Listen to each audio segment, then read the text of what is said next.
Welcome to Yorkai Business Show, UK's premier business show where we feature business thought leaders, high achievers, and industry experts. Today's episode is brought to you by World Outsourcing Solutions Limited, a company that specializes in helping executive business owners with virtual assistant services and business growth systems. Here's your host. Hello, everyone, and welcome to the show. I'm Trevor Stockwell, and I'm pleased to have the opportunity to chat with our guest today, Tracy Brinkman. He's known as the Dark Horse Entrepreneur. More about that shortly. So whether you want to kickstart your entrepreneurial game, or whether you want to shift gears and step it up a bit, or maybe you're taking stock of where you are and looking to restart business activities, listen closely to the insight Tracy will share with us today, because it's gleaned from his wealth of experience in business. He has a background in marketing for some of the finest companies in corporate America, and he's now a business and success coach. Always good to listen to a coach. And he also hosts a podcast to help entrepreneurs. So welcome, Tracy Brinkman. Hey, thank you so much. So I'm glad to be here. Thank you for having me on. No, it's great. I'm looking forward to chatting with you today. So maybe before we jump into all those things and dig in a bit more, so you run the Dark Horse Schooling website. Right. Tell us a little bit about yourself and what brought you to that name. You know, across the course of my life, my mom and dad, God love them. They were always one of those folks that said, you can do it if you put your mind to it, right? Which was a great start for any youngster out there.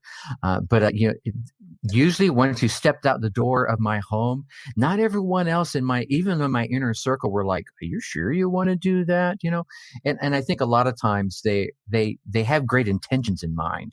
You know, they don't want to see you get hurt or see you fail or anything like that. But I was one of those guys. I was always hustling, and I mean that in a greatest sense from a young age. And I can remember being in elementary school, we had a machine that would dispense pencils. You'd put a nickel in, you'd get a pencil or two. And so I would, put a nickel in and get a couple pencils. And in class, if someone needed a pencil, I'm like, here, it's a quarter. Right? Supply and demand, right? They couldn't leave the class to go get a pencil. And then later in my middle and high school times, I got into drawing, and my dad being in the military, I would draw these amazing tank scenes, battle scenes. And I got into birds of prey, and then kids were like, oh, could you draw me that? So I started selling those. And then later on, I got into cars with a gentleman I've called brother until he passed away a few years ago. I got into, the stereos and the paint schemes, and he was the engine guy. And so people are like, oh, could you paint my car? Sure. $800, and it was just so from day one, I think that entrepreneurial spirit was within me. But as I went through life, you hit those bumps in the road and you're like, oh, I don't know if I want to do this. The ups and downs that come with, being in business or just running your own entrepreneurial game come across, I fell into the drug scene and I fell way deep into the drug scene. Unfortunately, I came out of the military. I served 6 years myself, and I started a little programming company in Southern California right at the edge of the dot-com boom, right? When everything was just starting to turn to computers. And so this is really the first time, and I was probably early 20s, that I had serious money in my pocket. And in Southern California, you can come across some of the wrong types of people, especially we're talking, the early 90s when speed and cocaine was blowing up in that time frame. And that became, an addiction of mine. At first, it was like, cool, I can stay up longer and get more programming done. And then it turned into a real addiction to the point where I was selling it to feed the habit. And I was recruiting others to do the same. And, unfortunately, I learned how to manage people as a result of that. Not a good lesson, but a good lesson. And it got to the point where the police kicked open my door. Now, luckily, I was not there when they kicked open my door, but when I got to my condo, it's like you're looking around. It was just like in the movies, right? The furniture's tossed everywhere. The mashed potatoes are tossed on the floor as they're looking for things. And that was an awakening moment. It's like, is this the road I really want to travel? And for me, I had a 4-month-old daughter when this happened. And that was really, it's like, oh my God, this isn't just me anymore. It's not me being selfish and partying. I'm impacting this young life. So with the help of my brother again and my parents, God love them, I was able to clean up my act. I didn't go to a rehab. I just literally said, Mom, Dad, could you keep an eye on my daughter while I pretty much sleep off these drugs? They helped me out, and they were really every step of the way always there. So, and coming out of that, really, I think one of the things a lot of folks don't think of until they've gone through some sort of addiction, be it drugs or alcohol or anything for that matter, is that when you try to set yourself on the right path, you've taken this kick to the head. And I mean this in a more of an emotional sense, right? You're not feeling so good about yourself. Your self-confidence is down. So I could have stepped right out there and started doing programming and everything, but I didn't feel worthy. So I started doing, day jobs, being a file clerk and doing some accounting things and even warehouse jobs, just to build my self-confidence back up. And it got to the point where, okay, now I feel good about doing this. I stepped back out and I landed a role at the Coca-Cola company, and that started my rise in corporate America. So, I think there's so many lessons in there of, hey, you can be successful and one decision can throw you off track. And if you don't review that decision and say, oh, and check yourself, you could blow up and end up, in an addiction like I did. And one decision can put you right back on track again to a whole new path that you hadn't even imagined. Yeah. Wow, that's powerful. So as you're sharing that, I'm thinking two things kind of stand out for me amongst all the other things. One is kind of the importance of family or people that love you being around you to support you. If you're not blessed with family members, then there's friends. There's chances are everyone's got people around them that will look out for them to some degree, and it's kind of not being proud to leverage that support when you need it. That's a huge one. The ability to say, I messed up. You insert any expletive there that you want to. I need help, right? To those that that you trust enough to ask for that assistance. Yeah.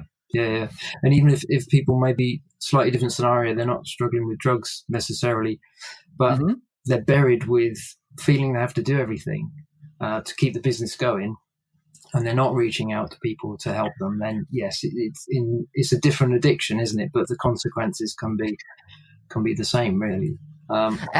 Absolutely. I think one of the biggest things I've seen in the folks that, I lend assistance to is, usually they're that entrepreneur and they've come up with the idea and they've started it, bootstrapped it from the ground up. And now they're holding on to everything because, well, let's be honest, it's their baby, right? They're like, yeah, this is mine. You're like, no. Do you like doing accounting? You're like, no, I hate it. Well, then let go of it. Yeah. Hire an accountant. Do the stuff that you're passionate about, and reach out for help for those things that you need help with. Yeah, definitely. Yeah. The other takeaway I just was thinking about as you were sharing your story was stay away from the wrong sort of entrepreneurs. Yeah, you got that right. And it's funny, when I looked back, and I think it's a big lesson there, is you have to be able to look back at your mistakes, the big ones as well as the little ones. And as I looked back at that, I think that happened to me because I was trying to fill a void, right? Here I was being successful and doing all the great things, but that wasn't enough. I needed something else. And it was, for me, it was like recognition from outside. And that's usually the time that you can fall prey to, sometimes the right person, but quite often the wrong person. Yeah. Yeah, no, absolutely. So maybe then for people that are early in the path, if you like, of entrepreneurship, they've either just started or they're thinking about it. What would be some of the good practical things to kind of kickstart the business, get some momentum going? I think for me, the first thing when it comes to someone that's like kickstarting or restarting even, is to be sure you're going after something you're passionate about. And I think, and it's not so much because, hey, of course I'm going to grab something I'm passionate about, but it's really because you're going to trip. You're going to fall. You're going to stumble. You're going to bumble. You're going to face plant, right? You're going to meet an obstacle that you're going to look up, and it's like, oh my God, that's almost insurmountable. But if you're passionate about what it is you're going after, you'll find a way under, over, around, or just bash right through that sucker. So the first piece of advice I'd always get is to get clarity on something you're passionate about and where you're going to serve, right? And then who you're going to serve. When you find those three things, that the triad, you could call it, you can become almost unstoppable. Yeah. And slightly biased because I'm a coach as well. Clarity. Talk to a coach if you get the chance. That's what I. There it is. I always tout that. I mean, and it doesn't have to be a coach you pay. I mean, when I first started off, I had a mentor, and I was lucky enough to be exposed to that in the Coca-Cola organization, and a mentor that can take you under wing and teach you things that you're like, oh my God, I just shaved years off my learning curve by doing that. It's a great tool. Yeah. I think one of the realizations kind of with life generally, but also within sort of building a business, is just being honest with yourself that you are going to make mistakes, kind of expect it in a kind of healthy way. Hopefully you don't completely make mistakes all the time, because that's not where you want to go. It's a part of life, isn't it? We're not born entrepreneurs, experts at businesses generally. Well, I've never met anyone that is so far. So it's having enough grace with ourselves that we're going to make mistakes, but also being smart enough to, like you say, bring people around you, mentors, coaches, people that will support you and give you an external perspective about two people looking at the same thing are going to look at it differently. And sometimes we need that other side to feed into what we're doing. So, yeah. Absolutely. I like to go with with this saying that it's not failure, it's feedback, right? And for me, coming from a computer background, the more data I can get, the more feedback I can get, the better I can make that computer do what it is I want it to do. And I think the same thing is in life. You step out, you do something, and whether you think it's successful or not, you got some feedback. Now you have new data, more than you had before you stepped out. So now you can assimilate that into your next step, and then hopefully you'll get the feedback you wanted next time. If not, rinse and repeat. Yeah, absolutely. Yeah, life is a journey of tweaking, really, isn't it? Right? A degree at a time. That's all it takes. Yeah, definitely. Okay, so that's really helpful. And then what would the next step would then be? You've got a good amount of kind of buoyancy, momentum going. How would you then kind of shift up? How could you scale up your business? What would be? I think when it comes to the scaling piece, it's all about, I'll call it connection and communication, right? I like to base all of my coaching around what I refer to as the 6 C's of entrepreneurship. So we talked about clarity, all right? The next 2 that really can help you with scaling and really ramping up from when you first start is connecting with who it is you want to serve. And I refer to them as your tribe, right? So you're going to have maybe your help, whatever it is you're doing helps 1,000 people. Well, inside that 1,000 people, you're going to have, 10 or 20 that are really those raving fans. That's that small tribe, getting and connecting with them and finding out what else there is that their needs are. And then even those that aren't in the tribe, if someone comes back to you and says, your program was okay, if it had had this, or if it had had that, you want to listen to that, because that's that feedback again that you can say, oh, well, that's really easy for me to incorporate. So, hey, I'll be happy to add that back in, and then, and that obviously becomes that communication, and it becomes a 2-way street, right? You can't just, we can't just run our mouths. We got, 2 ears and a mouth. And I even go so far as says, you know what? You got 2 eyes, 2 ears and a mouth. That's probably the ratio you want to be using it at. Yeah. It's good. Yeah. No, that's good. You've got me interested now then. So what are the other 3 C's? Okay. The other 3 C's, get my little cheat sheet up here. So the fourth C becomes capitalization, right? This is all about, charging what you're worth. And I think the biggest mistake a lot of entrepreneurs, even seasoned entrepreneurs, make is they try to rush to this fourth C. They haven't made that clarity. They haven't made that communication. They're not doing the connection with their tribe. So, obviously the capitalization will be very difficult to get to. And then the last two are commitment and cultivation. So really the commitment, it's all about, it's about building that plan of action and holding yourself accountable. And we'll come back again here, like you've mentioned a couple of times, having a coach, a mentor, a guide is definitely a big help here, because they will help hold your feet to the fire. And then the cultivation piece is all about, empowering your beliefs, overcoming your doubt. Anytime you lean out of your comfort zone, doubt is going to rear its ugly head. So you've got to, cultivate that internal belief that you can do what it is you're setting out to do, and inspire yourself and motivate yourself forward. Yeah, no, that's really good. I've been jotting those down as you were chatting, actually. They're nuggets of wisdom there, which I think if we gloss over them, then we devalue them. I think we need time, and everyone listening as well, take some time after this to just think through those things and just kind of rate yourself. Okay, where am I with regards to clarity? Where am I with regards to connecting, capitalizing, and all the others? I won't go over them all now, but definitely, I think that's there's a lot of value in that. So how would you say we could help with regards? We've kind of touched on mindset to some extent with regard to how we approach failure, how we sort of, kind of bring clarity or get clarity on what we're passionate about. But any other kind of tips with regards to how we can kind of keep the right mindset and make sure that we're not setting ourselves up to fail? Yeah, I think one of the biggest tips when it comes to your mindset is checking the questions that you're asking yourself, right? I think let's use weight loss as a really popular topic, and everyone can probably relate to at some point. Why am I so fat? Well, you're so fat because you eat like a pig. I don't know. Whatever.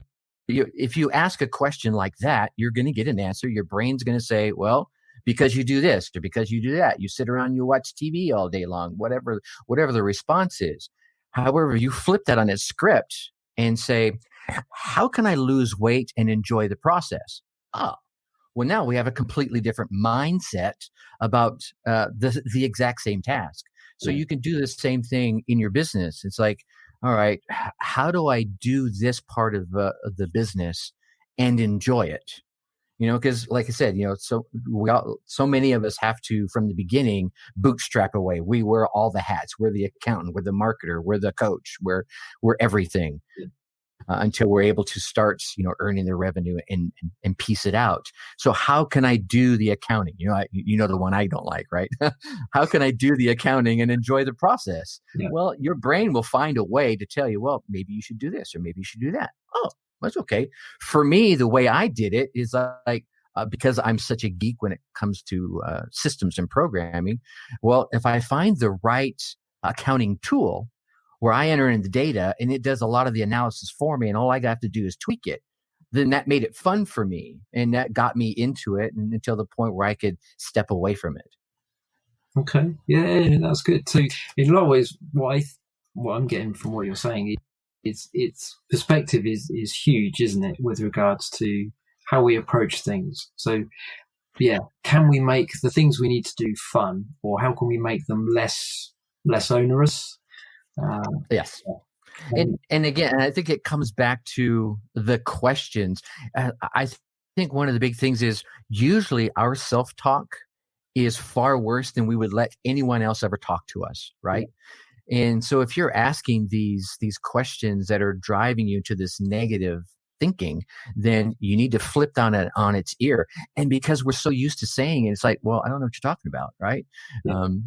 I think if you pause and just wrote down, let's see, what did I ask myself today? Wrote down 3 or 4 of those questions and look at them, and you'd be like, oh, well, I know what he's talking about. If I ask this question like that, then it completely changes how I look at things, changes the perspective. Yeah, definitely. Yeah. And I know that I don't do it as often as I should, but I know that there's value for me in developing the habit of just at some point in a day, just stopping and saying, right, what have I been thinking about for the last hour? And just kind of draw, because otherwise you get on a trail of kind of, or train of thought, I suppose is why they call it that. And you just go places, don't you? And, sometimes you end up where you want, and other times you kind of think, I'm not sure that's really serving me that well. And it is all that voice inside, isn't it? Yeah. And, and I don't say, and I have a coach, a mindset coach that would possibly disagree with this, but I don't say don't go down the rabbit hole, right? It's like, okay, so sometimes let's think this worst case scenario all the way through. All right. So tomorrow I take this action and it fails, and I take the next action and it fails. I invest this money and nothing happens. And, at the end of all this, and I get all the way through all this negative thinking, I look at myself and say, well, worst case scenario, I tried all these things and they didn't work, but I tried. Yeah. Right. Okay. Now let's step all the way back. And to that first one, say, so you tried this first one. Well, what if it worked? And then you tried the next one. Well, what if it worked? So you change the question. Go ahead and go down the rabbit hole for a couple of minutes. Let it out. I'm a big fan of go ahead and feel your emotions. They're your emotions. You have a right to feel them. But then step back and say, okay, now, what if this happened? How could I make it go this way? How could I do that? What if it actually worked? Now go down that rabbit hole. I think that's the step that a lot of people don't do. All right. I've gone down the dark hole. Let's go to the light side and see how that feels. Oh, well, that's just as awesome, right? So it's either one could happen. Usually your worst case scenario won't happen. It'll be somewhere in between. And once you accept that, then it's a much better, more productive way of thinking. Yeah. And I like the way you say it, because it is like to choose to go down the rabbit hole is you've already got to that level of self-awareness that you realize that's what it is. So you're aware of what you're thinking and you're intentional about exploring that avenue with the view that you can come back and go down a different way if you need to. Absolutely. That's powerful. Do you have any kind of sort of personal techniques that you use that helps keep your mindset on track? The reason why I ask is, for me, like over the different interviews, we talk to our different guests about mindsets. Because it's huge, it affects us every day, but also from my experience, it's like you can't master it once and then live off the benefit, can you? It's an ongoing kind of regular, what am I thinking? How am I doing? How is it serving me? Just a review every now and again. Do you have any kind of, how do you check yourself? Two big ways. One is if I find myself going towards the angry side, then the negative side, the doubtful side, it's literally going, okay, all right, why am I thinking this? And again, like I said, just okay, I'm going to go ahead and feel these emotions for a couple of minutes here. Acknowledge the fact that I'm mad, I'm doubtful, I'm whatever this negative emotion is now. How can it, what is it that sparked it, and how can I steer it back the other way? And sometimes you're like, I just don't know. I just woke up mad, Okay, well, that happens. For me, the other thing that I do is I'm a big music guy. I'm a mood music guy. So there are different types of music. I listen to everything from ABBA to Zappa, from Five Finger Death Punch to Kiss to Metallica and Michael Jackson and Tupac. And they all have a different mood for me. So if I'm looking to push myself into a certain mood and I can't do it through that, the inner reflection, I'll flip on some music.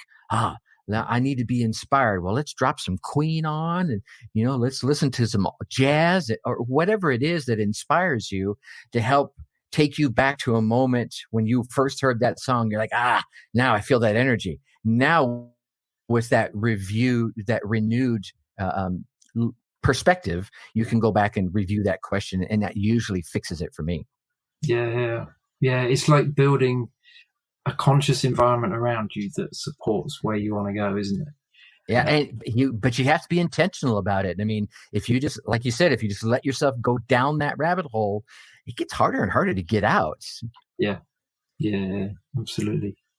One of the guys that has been my mentor for many years, John Maxwell, he talks about having nourished centers that you set up consciously at some point, like you say, music or quotes or something that inspires you and kind of feeds whatever it is, you're giving out on a daily basis. You need to draw strength from something, and it's like have them close at hand. Have the tracks on the playlist that you can just change your focus back. So yeah, that's great advice. Well, very practical as well. What I like about this, everything I'm hearing is stuff that the listeners can kind of put in straight away, can kind of develop habits about building these things into their lives if they're not already doing them. And I would say probably if they're like me, some of this I've heard before and I've started and I've stopped, and other bits I'm better at kind of keeping going, and some of this stuff which I'm kind of add into the mix of how I travel on the journey that I'm on and how I recognize what the journey would be more. So now this is really good. I think one of the cool things about personal development and learning things like this is, especially in a format like this, or even in a book, or however you absorb these things, is today you'll glean nugget A. Oh, wow. He said this. I'm going to try that. And you put that into your life. And then you come back to it a month, a year, 2 years from now, and you re-listen or you reread the exact same book. You'll find nugget B or nugget C. So I would highly recommend anyone who's listening now to, hey, I'm going to go back and reread this book, or I'm going to come back to this show, or I'm going to go back to some of the earlier episodes of the show you're listening to now and see what new thing I hear in it. Yeah, absolutely. It's like when the student's ready, the teacher appears, isn't it? That's right. Yeah, I know from experience. I've done that. I've listened to a message and thought, how come I never caught that before? Right. He didn't say that last time, did he? Yeah, absolutely. Yeah. I know what you mean. The way I look at it is, if I listen to something for 20 minutes, half an hour, if I get one thing that really resonates, then that's a good investment. If I try and get 12 things, it all goes a bit kind of bad. Yeah, and you won't do any of them at that point. Yeah. If you get that one, you're like, okay, good, I'm going to try that. Yeah, if you try and get 12, it becomes a tick box exercise. Put it on a sheet of paper, it goes in, filed away somewhere, and you never look at it again. Yeah, which, it doesn't serve anyone, does it really? But yeah, you get one thing that you can work on, grab it, run with it, and then the next thing happens. Yeah. And I think you could actually pivot that to all your entrepreneurs that are out there, is that when they start, they usually have that one thing. Oh, here's what I'm trying to accomplish. Here's how I'm going to serve my audience. And as they start going down that path, the shiny object syndrome appears, right? Like, oh, what about YouTube? Oh, no, wait a minute, Facebook Lives. Oh, no, wait a minute, TikTok, and all of a sudden that one thing has become 12 things, and none of them are getting done. And if they are, they're not getting done very well, where it's like, okay, I'm going to stay focused, and I'm going to get really good on this platform, whatever this platform is, podcasting, Facebook Lives. And once I know that is, up and running and humming, well, then I'm going to try over here or over there, or I'm going to hire someone to take the content from platform A, and they're going to use their expertise to, percolate it out to the rest of the platforms. Yeah, absolutely. Yeah, because you dilute your energy otherwise, don't you? And you're effective. Right. Yeah. Do you have any kind of tips just on that, really? Because funny, as you were saying it, I was thinking of different social media platforms. How can people find kind of where their audience is and where they use? Do you have any kind of tips on that? Or? It really, and for me, it's usually where you're at is probably where your audience is at. Because for me, and the folks I try to work with, you're usually trying to serve the person you were yesterday or last year, because you're just a little bit ahead of them in their journey. And so they're a lot easier to find because they're where you're at. Now, I say that, and there's a slight deviation of that because, a lot of the folks that I serve are on LinkedIn, and I was just kind of inactive on LinkedIn for the longest time, and started hyping it up over the past couple of years, and I'm finding them there as well. So there's that. You got to look for where you're at, and then you can start again. This comes back to the communication, right? Where else are you? Where do you spend most of your time engaging at? And they'll tell you, they're happy to tell you. But, if you're doing B2B, obviously it's more of a LinkedIn focus. If you're doing kind of, a more younger crowd, it could be whatever the new platform is, right? Most of them, they're off Facebook. They're there, they check Facebook, but they're not spending all that time. They're off on Snapchat or there's some new one my daughter was just telling me about. I hadn't even heard of yet. What is that? And there are tools out there that you could utilize to see what some of the demographics are for the active folks, from age group to psychological profiles. And no, that's really good. Yeah, it's the long journey, isn't it? Like a business it's more like a tree, isn't it? It's the marathon, it's not the sprint. And it's, if you don't have to do everything at once, the best approach, isn't it? You build gradually. Because I know one of the things you kind of you've learned is consistency, the power of consistency as well. Absolutely. Yeah. And it doesn't matter. It doesn't matter which platform you're on. If you're there consistently, hey, I'm here Monday, Wednesday, and Friday, or every day, whatever your plan is, they'll come to expect it, and they'll come find you, and they'll hang out with you and vibe back and forth. And then say, hey, sometimes they'll go reach out to you and say, well, why aren't you on LinkedIn, or why aren't you on TikTok, or why aren't you on this or that? And again, listening, right, so that you can get where they want to be. Yeah, the more you can relate to your audience, you can glean when they listen to you, where else do they listen, isn't it? Who are the other people they're following? And absolutely, there's clues, isn't there? If we're smart enough to listen and to be open to feedback, there are clues that can kind of help us in that. So absolutely, that's really good. We're kind of almost coming to the end of our time together, but I've just kind of wanted to give you the opportunity to talk about your website a little bit. Is that the best way for people to touch base with you? Absolutely. The Dark Horse, darkhorseschooling.com, like you mentioned earlier. I try to keep that up to date. All the podcast episodes will be there. I really highlight the interview episodes more so because for me, I think it's awesome. Like we're doing right here. I learn from you, you learn from me, and I want to share that with the audience. And then, of course, we do the daily episodes Monday on Tuesday through Friday. There's the coaching. If anyone's interested in coaching, I know you're a big fan of coaching as well. There's a tab to reach out to me for to reflect that interest. And across the top are all the socials. So if you really vibe on Facebook or LinkedIn or whatever it is, I'm there. You'll catch me a lot doing lives on Facebook almost every day. And then I'm active on LinkedIn, checking messages and what have you. So through the website, you'll catch me on any one of those places. Okay. No, that's really good. And just share with us briefly, like, what got you into the coaching side of things? I'm kind of curious. I know the value of coaching from my own experience as well, but just, for me, it started back in my Coca-Cola days. Like I mentioned earlier, I got that mentor, and really it shaved years off my learning curve and in my ability to climb the ranks within corporate America.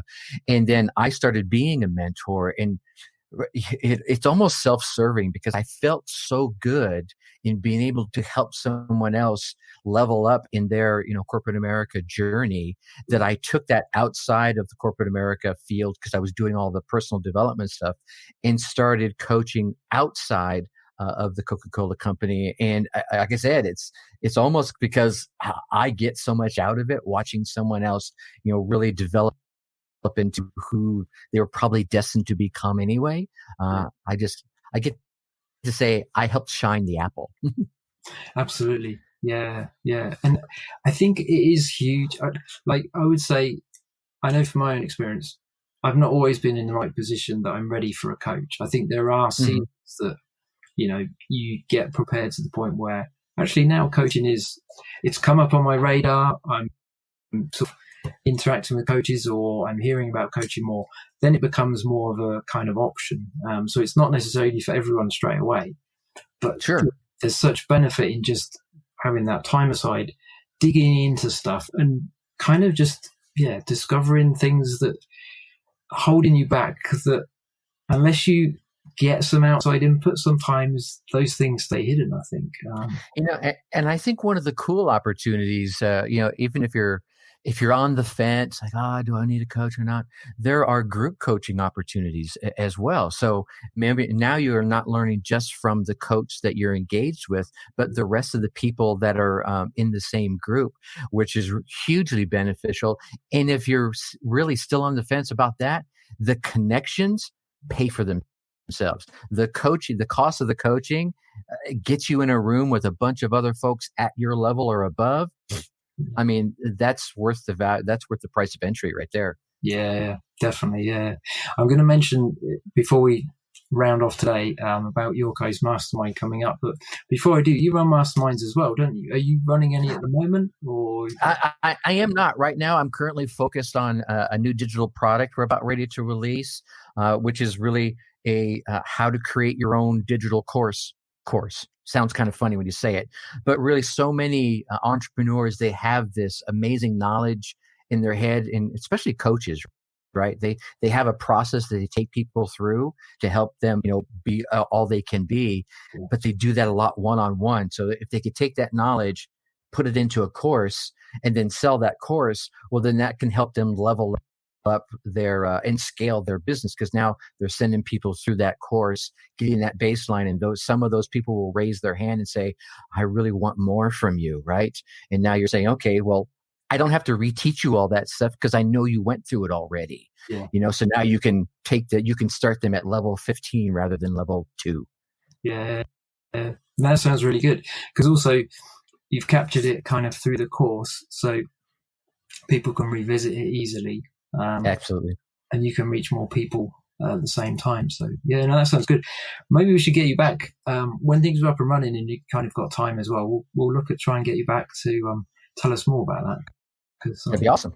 Sounds really interesting. Thank you for everything you shared. I've made lots of notes and I've learned stuff, which is a nice byproduct of being able to chat to experts as well. I know that everyone listening, even if they're at the gym and they're on the treadmill right now, I'm sure something's gone in. And if not, you need to definitely listen to this again, because there's so much packed within here that you can just unpack slowly and just build into your life habits, changes to the way you think. So much. So thanks, Tracy. I really appreciate everything that you shared with us today. My pleasure. Thank you for having me on.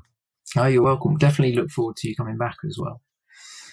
So that's everything from us today, other than just to, as I mentioned earlier, I wanted to mention Yorkai's Lifestyle Mastermind group, which is actually available now for registration. So what is it? Just in a nutshell, Yorkai's brought together lots of different experts in their different fields.